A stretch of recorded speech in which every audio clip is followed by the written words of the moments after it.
Okie doke. Everybody's here. We've got more than half of our crew today that's going to be watching us on playback. I got lots of notifications that please send me the recording. So we've got you covered. So whether you're with us live or you're with us in the playback, welcome. We are kicking off session 2 of our Infinite Relationships of a Jewish Woman class, where we are all working over the 6 weeks of series to unleash our inner greatness so that we can transform and elevate the ones that we love. So last session, I should say, we defined our relationship map. And this week we are going to conduct a self-analysis to really define our starting point. Because remember, for our journey, like we talked about in session 1, we need a few basic things. We need to identify where we want to go. We need to know where we're starting, our actual personal starting point, and that's what we're doing today. And then we need a map to help us move from point A to point B. So last week we got clear on where we wanted to go. For those of you who did your homework, or at least started your homework, or started thinking about your homework, this week we're going to get clear on our personal starting point, and then over the next 4 sessions we're going to be moving ourselves and working on a plan to go from point A to point B, our starting point to our finish line. So did anybody, I'm not going to ask you if you finished your homework because it was a lot that I gave you to think about, but did anybody at least start thinking about it? So I'm going to, all the time. Okay, good. So the first thing that we had you do is to start thinking about a list of every relationship that's important to us. That's probably the easiest one because those come to our mind very quickly. And then the next couple pieces in your takeaway challenges, we're going to actually discuss them more as we go throughout our day today. So each one of us approaches every relationship in our life through our filter of everything that's happened to us in life up till now. So that includes our, any sort of past traumas we've experienced, or childhood programming, or toxic belief systems, and even things just like ongoing life drama that builds up and it creates our expectations. And so we show up into the world every day literally on an unconscious autopilot where we are putting out this energy into the world, showing up as ourselves based on all of these past experiences that created the version of us that it is today. Make sense? Yeah. Okay, so I want you to think back to the garden metaphor that we used in session 1. We said you were planted into certain soil at birth. Okay? Just like a tiny little seedling, exactly where Hashem wanted you, just like those plants go into the soil, you came from your certain lineage, your ancestry into the world with all the backstory of all of those things that you inherited, which, as we know by now from science, we inherit both physical traits and spiritual personality, emotional traits. It has been proven scientifically time and time again that we are born predispositioned to certain fears, to certain mentalities, to certain mindsets. Just like we can inherit a tendency to have ingrown toenails, we can have tendencies to be afraid of certain people or certain experiences. And those things come as a part of our soil that we are born into. Okay, then in addition to those certain conditions that we're born into, the genetic conditions, then we're also born into certain environmental conditions. So if I grow up in southeast, small town Texas, versus if I grow up in New York City, hi, welcome, come on in. Perfect timing, we're just getting started. So if I grow up in small town Texas versus if I grow up in New York City, I'm gonna grow up with different dispositions, right? Different expectations, different slang, different things that I think about and know about. Yo, pass down the salad, there you go. Okay, now, the other thing that happens with my soil, not only all the things I absorbed genetically, not all the things that happen in my environmental conditions, but I'm also going to be affected by certain fertilizers in the world that are marketed as, oh, these things are going to help you grow, which is exactly what fertilizers do. But we know that they're actually toxins in disguise. Why are fertilizers toxins in disguise? Because they make you look on the outside maybe bigger and bloomier and fancier, but what's happening inside? It's corroding us. There are all those poisons, so that's like the hormones in the cows, right? Or the sprays that they're putting on the vegetables that are meant to help them be stronger against the bugs, but it actually compromises the chemical makeup of the plants. So on the outside, they look better, but on the inside, it's weakening their structure. Same exact thing is happening to us as humans based on the soil where we're planted and the soil we're growing up in. Everybody following the metaphor? Can you give us an example of the fertilizer? Yes. Yes. So I might be taking a class, let's say as a high schooler, let's say, okay? And maybe I'm meant to have a teacher that everyone raves about, and this class is supposed to help me become smarter or help me advance in my academic studies or whatever.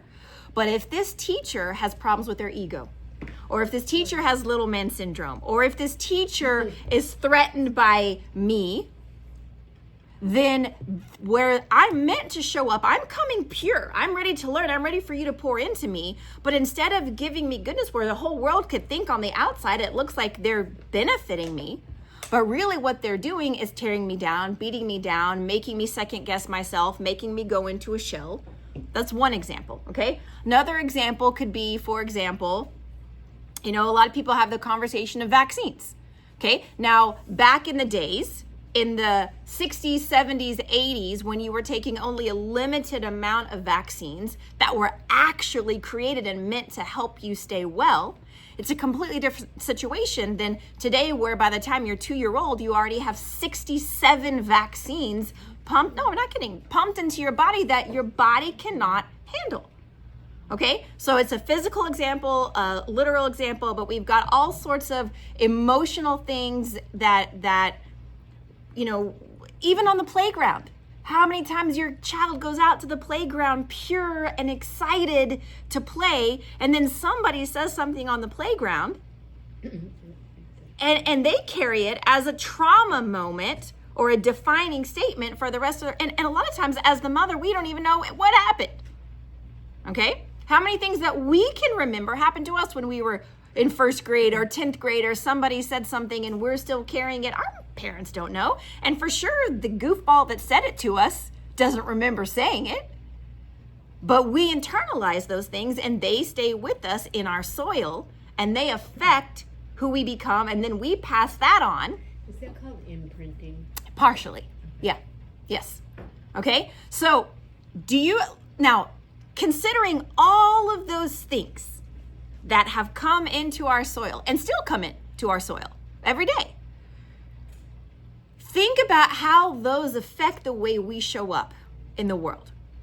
Okay, so a few examples I gave you to think about, even in regard to the teaser for today's class. For example, do you ever feel like you're a drama magnet? I'm just trying to stay in my lane. I'm just trying to stay in my space. And stuff just keeps showing up and flying at me. Okay? Or if, a drama magnet means the drama is drawn to us. Okay? Sometimes we even start becoming a drama magnifier, which means we get the drama and then we make it bigger because we didn't develop coping skills as children of how to diffuse things. How to just, in Texas we say, like water off a duck's back. You just got to let it flow. Okay? And then sometimes, there's a popular phrase, drama queen. Okay? Yeah. Yep. Okay. She says, I raised one. Okay. Now, there's another few examples. Okay. Maybe sometimes you feel like you have a short patience fuse. Or maybe you have a short patience fuse with certain people. Okay, That's or not a bad thing. no. Well, it depends.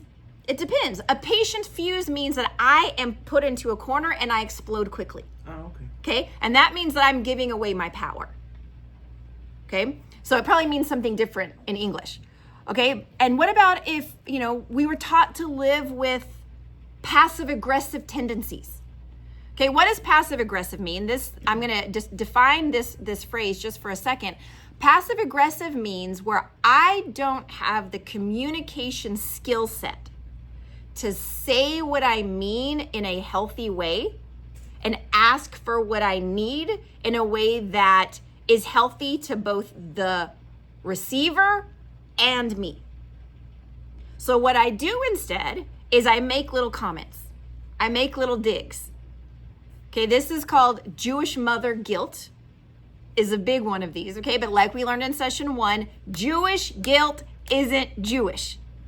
It's not kosher. It is totally not healthy and not at all acceptable, but it's how we have been raised. And it's not just Jews, by the way. We just jokingly say that about ourselves, okay?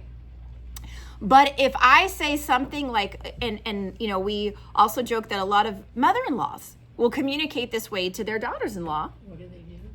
They'll say, oh, must be nice that you don't have to wash the dishes. Oh my God. Okay? Must be nice that, whoo, look, someone's taking care of you. Okay? Sarcasm in almost every way is passive-aggressive communication. But is that sarcasm? That's just mean. No, it's just mean. I just said It's just mean. Yeah, you're right. But what is it? It is it is a veiled way of trying to make my statement known, but I don't know how to say it in a pure, truthful way that is healthy. Jealousy? Sometimes it's jealousy. Sometimes it's just being threatened. Sometimes it comes from so many things. It comes from their ego flaring and needing to be validated in our space, and they don't know how to do that. And so, but this is never a conscious thing. People that are communicating this way, for the most part, it's like a fish doesn't know it's swimming through the water. It's just how they function. And because of their soil and how they were taught to function, this is how their communication comes out. And it's because of inferiority and the lack of themselves feeling validated as humans. But we can only be around that so much. We can only receive that so much. Now, if it happens as children, we grow up inheriting and absorbing those same communication skills, and let's not even call them skills, same communication patterns without even being aware that that's what we're doing. Okay, but if we're around that as adults, if we weren't grown up or raised with this type of communication, yet we're all of a sudden exposed to it, we're like, ugh, that feels yucky when people are spraying that on us. So we don't know what to do the first couple times. We're like, whoa, what's happening here? But then when we recognize the pattern, what do? We either do one of two things. We either duck and cover, like, I don't want to be in that space anymore. Or we start to put up defense mechanisms and shields to protect us, so we start spewing back at people like this. Okay? Now, all of those things, 99% of the time, happen beneath the soil. We don't know that they're happening. Like, we can't consciously name it. We don't identify it. We don't discuss it. It's just being shoved under the rug, happening beneath the soil. But all we know is, I'm not feeling really great right now.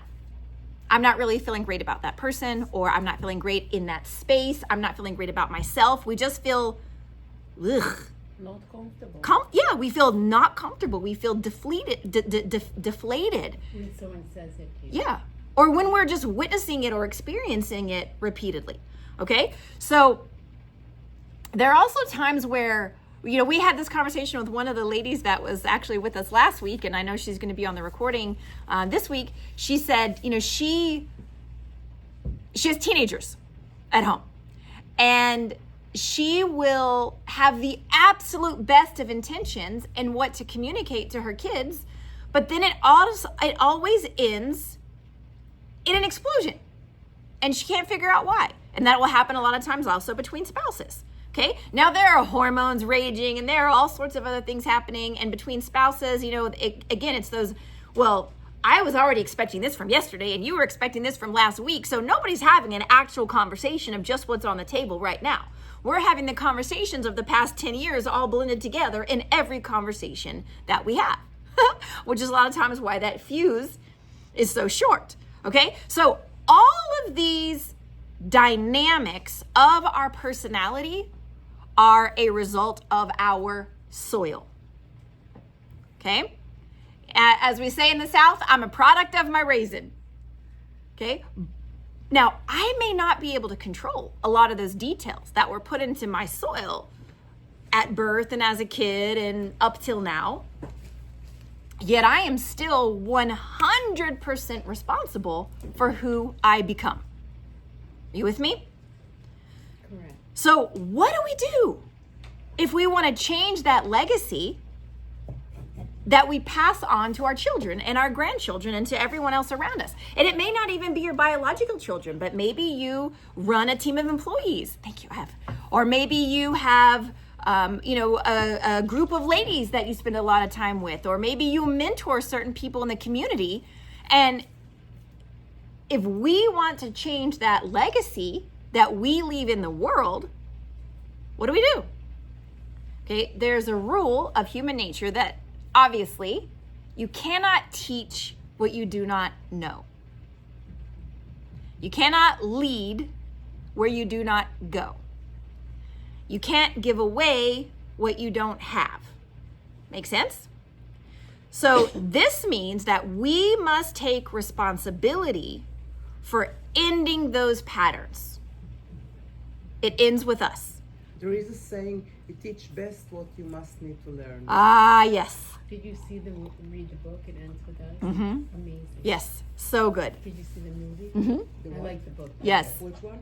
It ends with us. It's like, and the author was It's about domestic violence. And the same thing is true with emotional violence or any type of unhealthy environment, okay? So our session today is all about learning how to diffuse ourselves, how to mother ourselves. Now, what do I mean by mother? When I say mother, I do not mean smother mother or helicopter mom. That's not what I'm talking about, okay? When I say mother, think about all the things that you want to impart to your children. All the skills, all the traits, all the qualities that you want to pass along to them. And you're looking at them and you're going, help me, help you. Are you with me? Do we need to take a pause for a brownie break just to embrace okay, the brownie? We're eating the almond fudge, the almond flour brownies, and we need a minute just to have geula. Okay. Yeah, that's geula. And I'm telling you, this is geula in a bite for sure. Hey. Hiya. I made them. Oh, Hashem. Aren't they so yummy? No, almond flour. Coconut oil is the cream. Those are gluten-free? Yes, please have. Enjoy. Oh my God. They're so good, seriously. Calorie free, right? Take a small one, then you won't have to wrestle with yourself. Okay, so we're talking about learning how to mother ourselves. This is where we took a geula break for the brownies. So when I say mother ourselves, I want to be clear what we mean by this. We do not mean smother mother. We do not mean helicopter mom.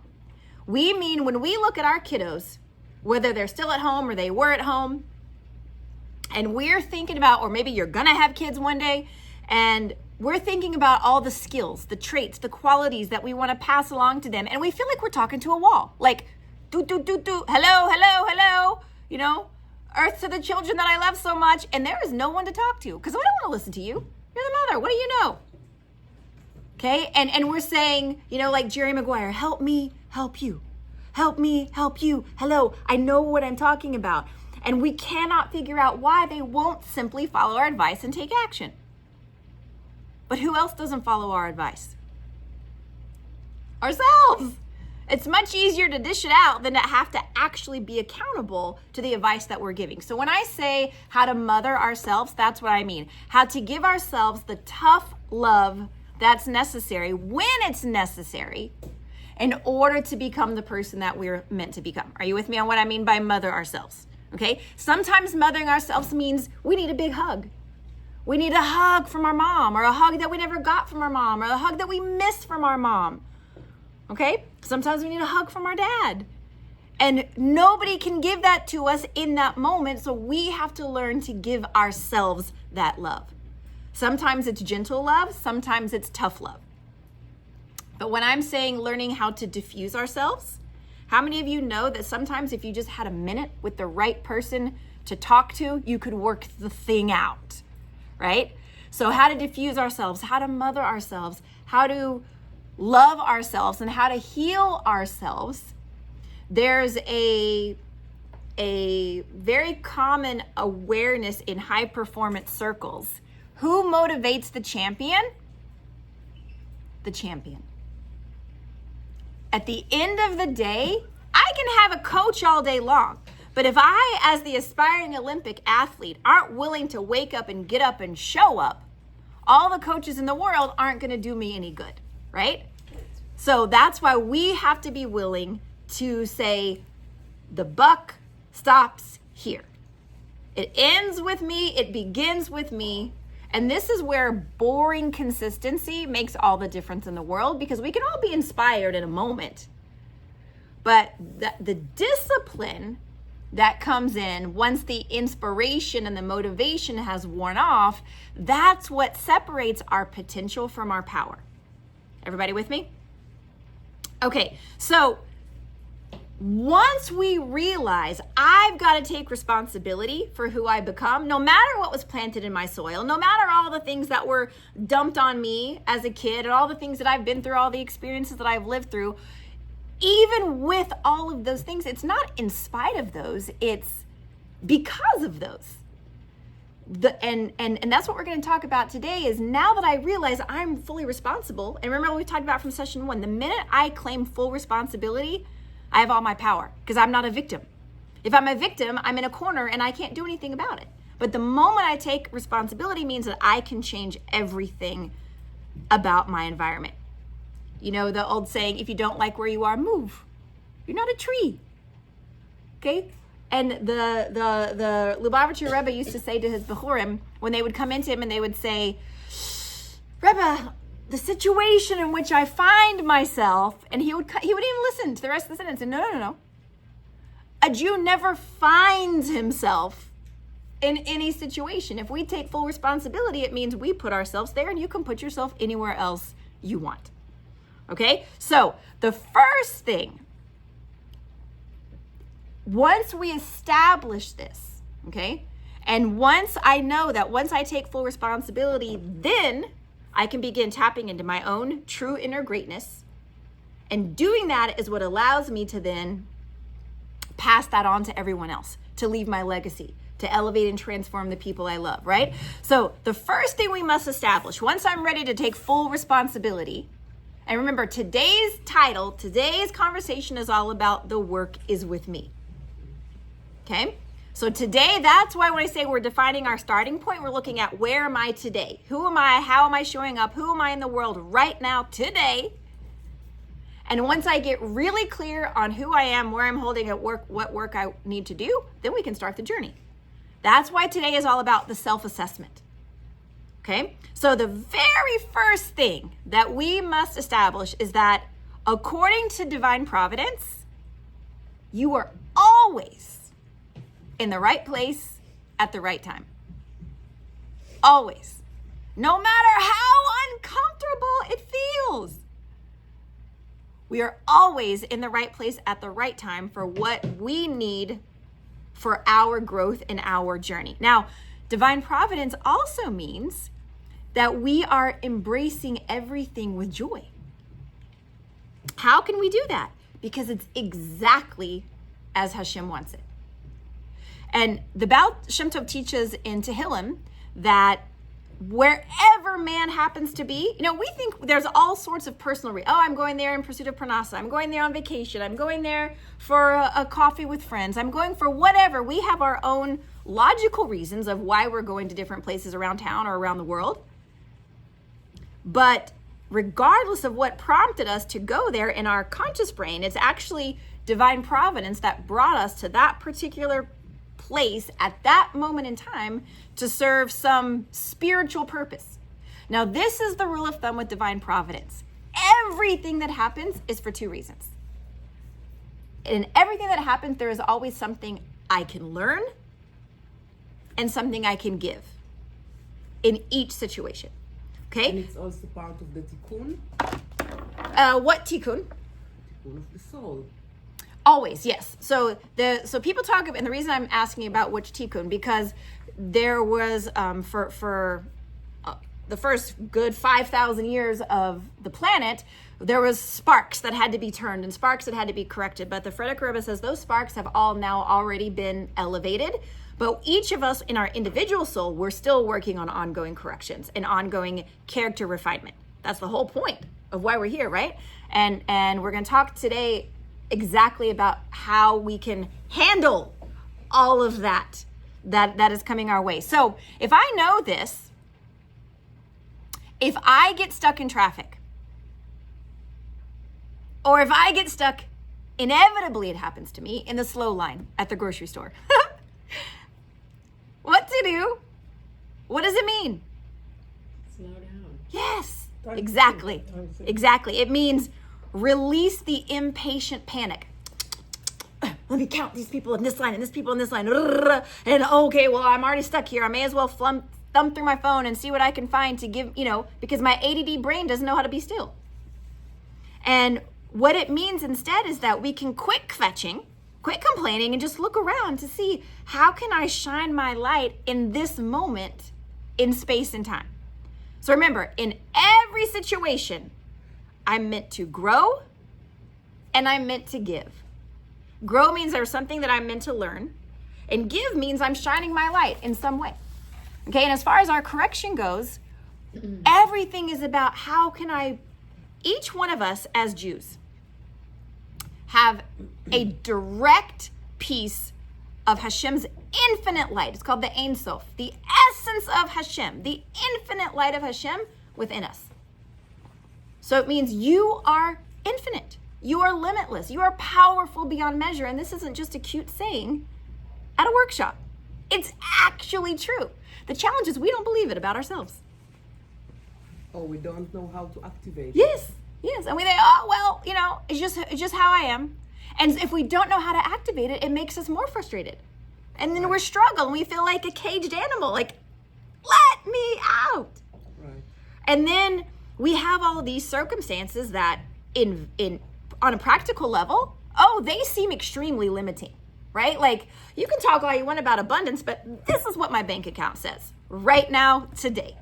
Okay? Or you can talk about healing, but this is how I feel today. And you talk to someone who has chronic pain, you can talk to them about busting beyond their limits. They want to punch you with the power they don't have because they know how they feel in that moment.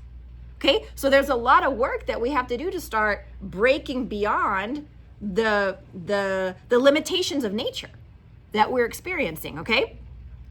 But just remember that in the case of our relationships, so we've been using examples about physical conditions up till now, okay? But in the case of our relationships also, every single thing that has happened up till now with every relationship in our lives, personal and professional, is exactly what was meant to happen. So we can't go back and undo those or redo them, and we're not meant to. The moment it happens, it's hashgacha pratit. It's divine providence.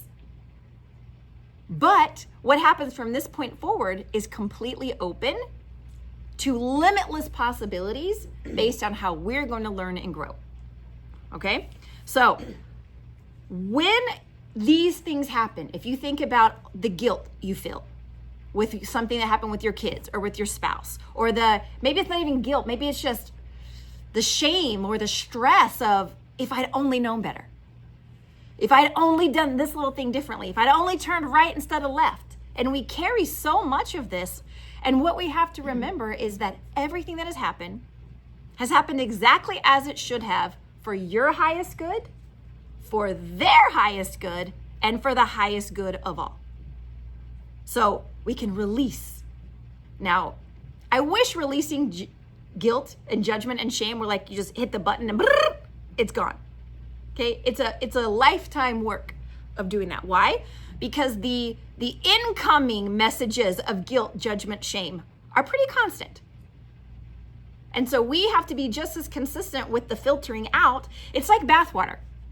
Okay, if you let the bathwater sit, what happens to the bathwater if it's plugged from the drain? Murky, gross, nasty. So not only do you have to have the new water coming in, but you have to pull the plug and let the drain flow out. And that's what we have to have fresh water in our lives. So when it comes to your self-assessment, I want you to think of it this way.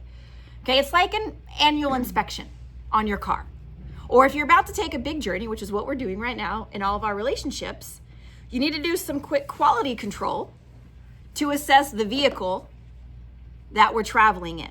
Okay, so I want you to think back to that list of people who are important to you. The first thing that was on your list of assignments from last session. You made a list of everybody, every relationship that was important to you, right? So in each of those relationships, I want you to think through them right now. You don't have to say them out loud. You can write them down if you want to, but just think about them for a minute. And I want you to reflect on the communication patterns that you have with each of them. Okay, now I'm going to explain what I mean. We all develop habits in our relationships. Do you agree? Okay, and then based on these habits, the communication takes on a certain rhythm in each and every relationship. Do you agree that depending on, like with your kids, your spouse, your grandkids, your mother, your in-laws, forget it, okay? Also with your professional relationships, okay, maybe your boss or your employees. With yourself. And for sure with ourselves. They all have different communication patterns. That's what I want you to think about for a moment. Okay, just take a minute, go through each one for a quick minute in your mind, and just think for a quick second about how do those patterns differ in each relationship. Okay? And in most of these cases, there are both healthy and unhealthy dynamics in those relationships. Would you agree? What were the three? You said the guilt, judgment, shame. Shame. Thank you. Yes. Okay, so as you're thinking about each one of these relationships and how the communication patterns differ from the others, okay, I want you to now think about the second part of your assignment from first session was to rate them on a scale of 1 to 10, 1 being lowest, 10 being like, I'm living the best possible relationship with this human. It's like we're one soul, okay? That's a 10. And it's just based on your perspective, nobody else's, okay? So, and it's based on your current status of the health of that relationship. Does that make sense to everybody? Yes? Okay, so as you think about what it would take to get you from your current ranking to, let's say, a 9 or a 10, how much of that is up to you versus being dependent on them in your mind? Okay, don't have to say it out loud. And by the way, just as a quick side note, if we're settling for anything less than a 9 or a 10 in the quality of each one of our relationships, we're selling ourselves short and robbing ourselves of so much joy in this world. And most of the time it's because either a lack of awareness or a lack of belief that we can actually make that journey and bring healing to that relationship. Okay, now as you're thinking about the answer to that question, how much of it is up to you versus them, I want to share with you 2 stories that shifted everything for me in terms of my responsibility in relationships. Okay, now these 2 stories are in addition to what we already learned last session regarding the patterns of the water crystals. Y'all remember that? example. Okay, and this is on top of what we learned from the doctor in the psych ward healing the inmates simply by reflecting on and clearing his own perspective. Okay, so these are two more layers on top of that. Okay, so first story, I had a mentor. Let's call her, she was a private coach of mine in personal development for about a year, not too long after I had married Moti. Okay, now I had been divorced at that time for roughly 2 years. I was married for 12 years before. I'd been divorced for almost 2 years. And then in a whirlwind season of time, I, was new to keeping Torah and mitzvahs. I had married Moti. I just uprooted my entire life and moved to a new continent. And I knew I needed some help just like keeping myself afloat. Okay. So this particular woman taught a method of applied Chassidus, which basically means learning how to practically apply the inner secrets of Torah to your life on a daily basis. Okay, but it wasn't what she taught me that actually made such a lifelong impact. It was her personal living example. And I'll tell you quickly the story. Her husband had MS, multiple sclerosis, and he was in very advanced stages of MS at this time, to where he could hardly move himself. He could not really lift his arms anymore. She had to bathe him, take him to the bathroom, feed him. I mean, she had another child at home. The only difference was he was angry. He was very angry about what was happening to him, and the fact, I think he felt his own guilt and his own sadness that he couldn't provide for his family anymore. And so he was just internalizing a lot of this in a very, very bitter, angry way. And unfortunately, what happened is he was spewing all of that out on her as she was trying to help him. So when she would get him up to move him or to help him, he would scream at her. I mean, just rage, just angry spouting. Now, he didn't mean all of those things at her, but he was in horrible pain. He lost everything about his dignity, and he was just in a not good place. Okay, no judgment for him whatsoever. I don't know how we would act if we were in that situation. Lo Elena, we should never know. Okay, but this was the situation at the time. But what was so mind-blowing to me is how she was so happy through the whole thing. It was like she was it couldn't be a human. How happy she could be in such a situation. She said, what are you talking about? She said, the man is never gonna die because then it would be too easy for me. Now, she was saying that half jokingly about her own husband, Hashem, that she did not want to die, but she was making a lighthearted joke out of very difficult circumstances. And what she was saying is that everything is sent to me for my character refinement. Everything is from Hashem with love. And I can't explain it. I don't know what's happening. I can't ask why. It's a waste of time for me to even ask why. But what I can say is I accept it with love. I can either accept it with bitterness, or I can accept it with love. And what she said over and over again is that what's happening here has absolutely nothing to do with my husband. He's screaming at her all day. He's raging at her, just verbal toxic vomit all day on her. And yet she's like, tzaddikus, but not because she's a martyr. See, she wasn't suffering. She was processing it through a filter of, I can't see it right now. I don't understand, but this is absolutely the best thing that could be happening to me. And so I accept it with love. And she went about her day with joy, lighthearted in such a situation. Okay, that's story number one. Story number two, I actually heard the story from a man, we'll call him a traditional conservative Jew, who became, in a freak case of circumstances, which of course there's no such thing as coincidence, okay? But he became world famous for calling out a former White House press secretary for her anti-Semitic hatred. Now, crazy enough, this woman was a Jew-hating Jew. Anti-Semitic beyond, but was a Jew herself, okay? And his interview where he called her out on public television and the spiral of things that happened after that, this interview went viral and basically catapulted him into the international stage. And at the same time that this was happening, he had kids that were older teenagers and young 20s in the time that this was happening. And by divine providence, this was all happening at the same time that this interview went viral, and his kids were each coming closer to Torah and mitzvos, coming closer to Yiddishkeit in their own way at that same time. Okay, so he actually had one of his son ended up in a Chabad yeshiva for Balei Tshuva in Jerusalem. And long story short, his son's yeshiva had a parents' weekend. The dad went and they had like a father-son shiur. And the dad went with his son. You know, he wasn't really the yeshiva type, but he was going out of moral support for his son.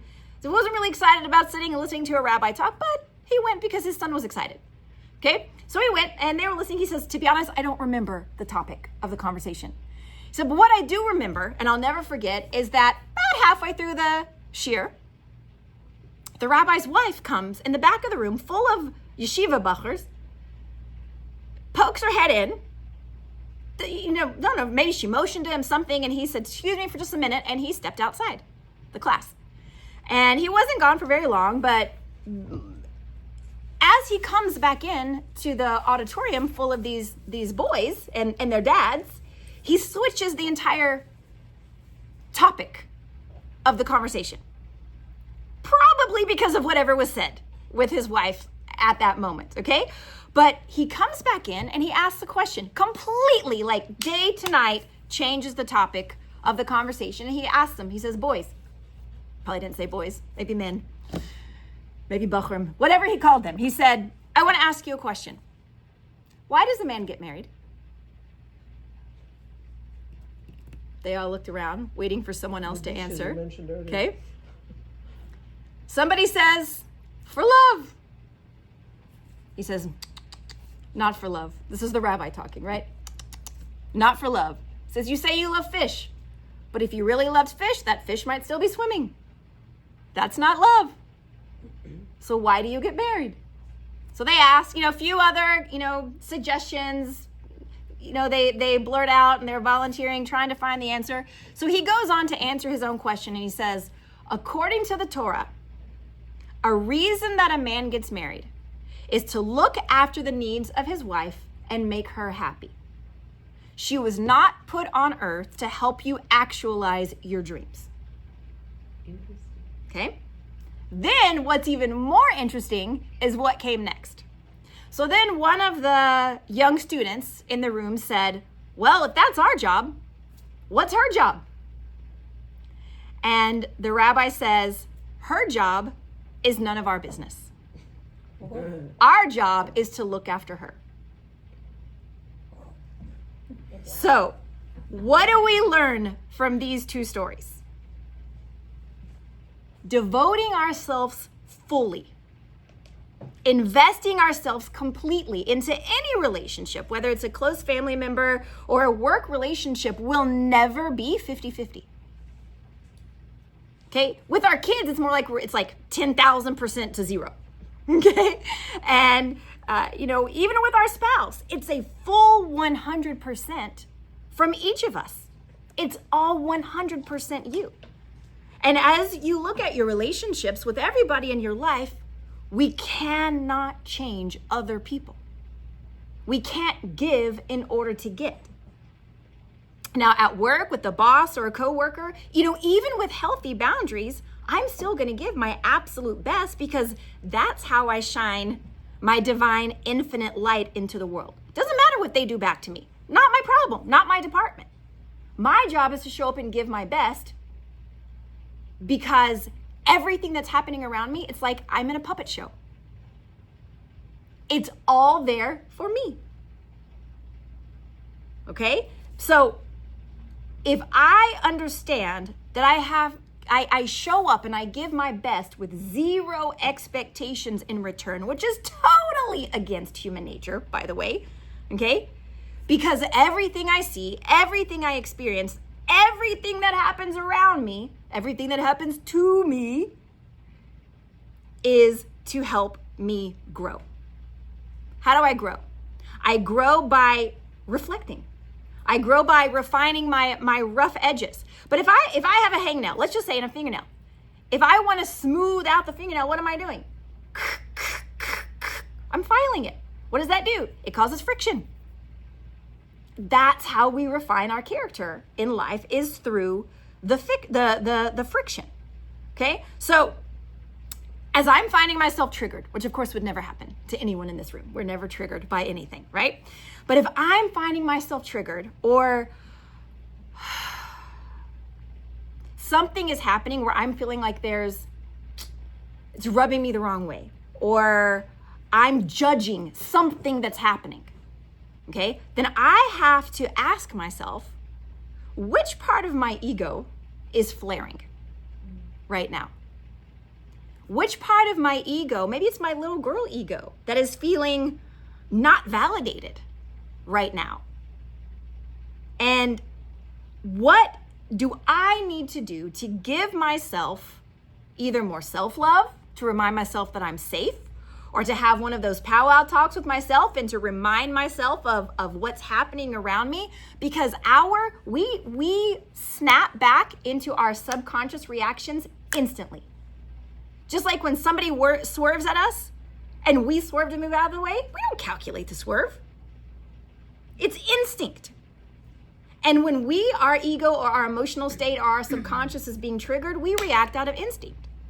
So what we have to learn to do is start retraining those response systems. Okay? So the Baal Shem Tov says there is something, anytime we get triggered, there's something in me, either from a character flaw or a past trauma that's being reflected in this person. And that's why I'm being triggered. So everything that's happening is like a big mirror showing up to shine back on me. It's there to help me grow. Now, I grow by shining my light. And the more I shine my divine light, the stronger my light becomes. It's like a pilot.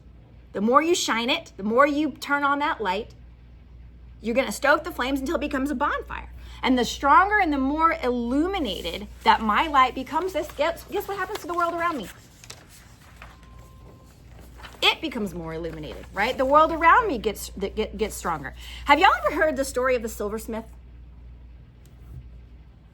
So back in the days when silver had to be handmade, it was a very, very hard and intense job. And a silversmith would carefully hold the silver. Had these big gloves, and he had this huge long tongs that he held the silver down into the fire, right into the heart, the hottest part of the fire, to burn away all of the impurities. But the silversmith had to watch it very, very closely. He couldn't turn his eyes off of it for even a minute, because if it's left too long in the fire, then it could be damaged. And so when the silversmith was asked, well, how do you know when the silver is fully refined? How do you know when it's time to come out? He says, when I can see my reflection in it. That's how I know.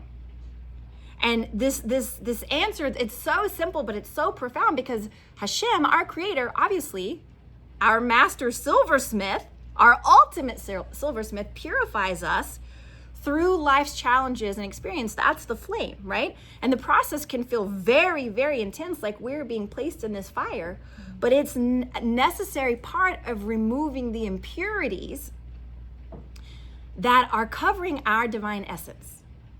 So the fire, obviously, represents life's challenges, right? Which are not meant to harm us, but are meant to refine us and bring out our ultimate strength and our ultimate purity. And then why the silversmith can't take his eyes off of this is teaching us that Hashem never abandons us. Even when we feel like we're completely alone, he's there holding us through the fire, okay? And then when he sees his reflection in us, that's where we reach a level where our thoughts, our speech, our deeds are so clear, where we are so clearly connected with our divine and ultimate presence in this world, okay? So when we think about this metaphor, every time we get triggered, we can remember, I'm a piece of silver. I'm being purified. Hashem has me exactly, and if I couldn't handle it, he would have pulled me out by now. But for some reason, there's something else I need to where I can be purified to my highest light. Okay? So our sages teach us that our childhood relationships with our parents, this was a heavy one for me. This was like, I had to do a lot of reflection on this one when I first learned this concept, that our childhood relationships with our parents directly affect and shape our view of God.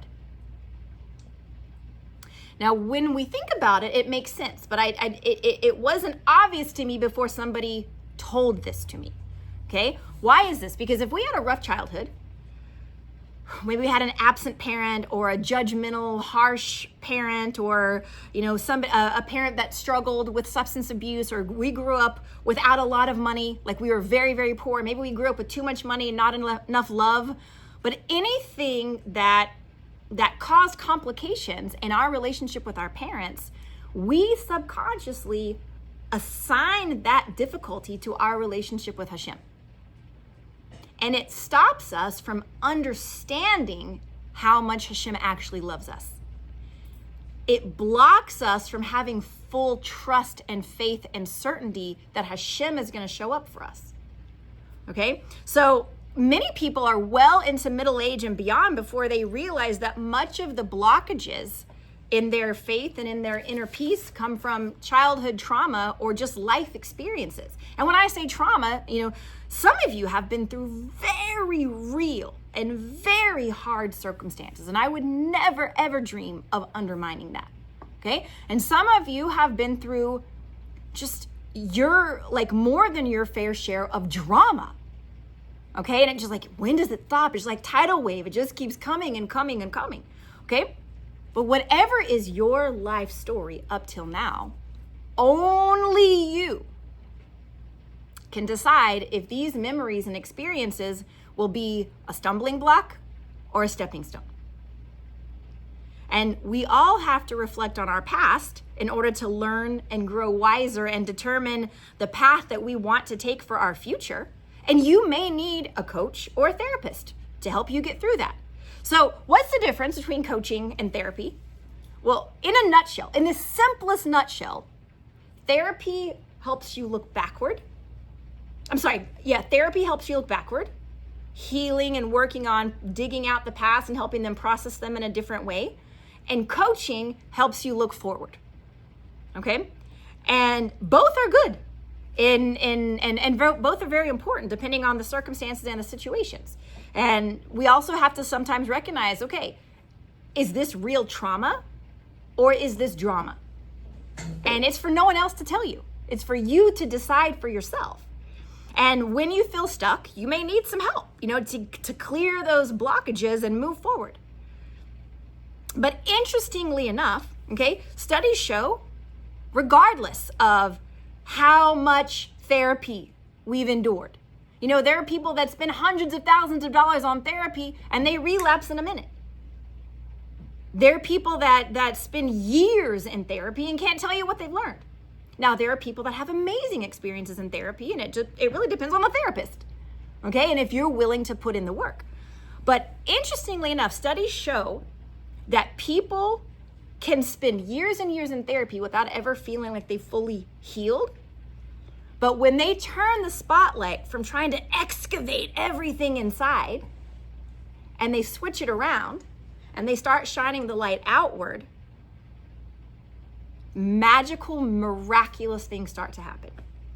Why is that? Because they're putting their energy into helping other people. Now, it doesn't mean that they're minimizing themselves. It doesn't mean they're shoving anything under a rug, but instead of pinning all my energy, what's wrong with me? What happened to me? How do I identify this? How do I diagnose myself? And if I still keep doing the work on myself, but I start shining my light outward, it is the most healing, validating thing that we can do in the world. Helping other people is one of the best forms of therapy in the world.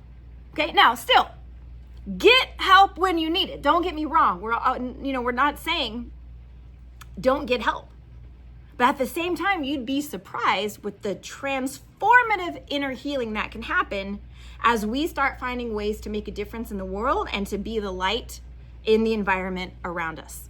So let's wrap up and let's summarize with our takeaways for today, okay? Between now and next session, we're going to continue our mantra, the work is with me. The work is with me. The work is with me. That was our whole theme for today, is the self-assessment, the annual tune-up that we need for ourselves, like a car, okay? So anytime you get triggered or you get miffed or you get stressed, don't beat yourself up if you react. It's human nature, and we're beginning the process of starting to become aware of lifelong patterns. But the moment you come back to yourself, okay? The moment you come back to yourself, take that as a sign that your silversmith has a message for you. Okay? Recognize it. Validate yourself, and then hand it back to Hashem. Okay? Whatever it is, if you're feeling stressed, if you're feeling anxious, if you're feeling frustrated, if you're feeling stressed about the bills or stressed about the doctor's follow-up consultation you're waiting for, or stressed about anything, recognize it, that there's something here for me to learn and some way for me to give. Recognize that this is a process of you're building new muscles now, okay? So you're gonna recognize this, you're like, hey, good girl, I caught it, I saw what's happening, and then you're gonna give it back to Hashem. You don't need to keep wearing it, you don't need to keep carrying it. Give it back to Hashem and move on with one word, joy. Okay? Joy is a muscle that we have to practice to grow. The work is with me. The work is with me. Say it with me. The work is with me. Okay? So, next time, next session, session 3, I think we're at Karen's next session. Is that right? Is it? February 11th. Yes, so in 2 weeks from now, Karen is hosting us. Yay. So we'll send out her address. And next session, we are going to dig deeper into actually how to start focusing on the relationships with our family members and loved ones. Okay, because the minute we say we're going to start working on ourselves, guess what's happening? They're going to become intense times 1,000. Because it's just their energy that you're going to be, okay? So, but we're going to learn what to do with those. And that's going to be in session 3. Now, just quick couple updates and announcements. One question, Yeah. 'cause I didn't get. You said everything happens for 2 reasons. Can you say the reasons again? Yes, there's something for me to learn Okay. and something for me to give. Okay, thank you. Yes, absolutely. Okay. So for those of you that are participating in some of our other events, I'll just let you know of three quick things coming up. February 14th, we have our monthly Shabbat dinner here. It's the day after Tu B'Shvat. So we have a Tu B'Shvat theme where we're going to be doing all the 7 kinds and 7 species. And our dear friend, Rabbi Yossi Brisky, is going to be here bringing with us. It's going to be a very, very special time. We're going to look at how Tu B'Shvat connects to the Geula. And our next ladies' night is February 20th. So you are all invited to come. We are going to be doing, we have a team of makeup artists that are coming and doing an eye makeup clinic of how to have gorgeous eyes no matter what your age, your eye shape, or your face shape. So if you've got teenage girls at home, you're of course welcome to bring those or a girlfriend with you. And this Thursday night, we have Power Hour at 7:30, and our topic is becoming royalty. Which means if I really understood that I'm a daughter of the King, would it affect how I show up in the world on a daily basis? So that's our topic for this week. Okie doke. Thank you. Love y'all.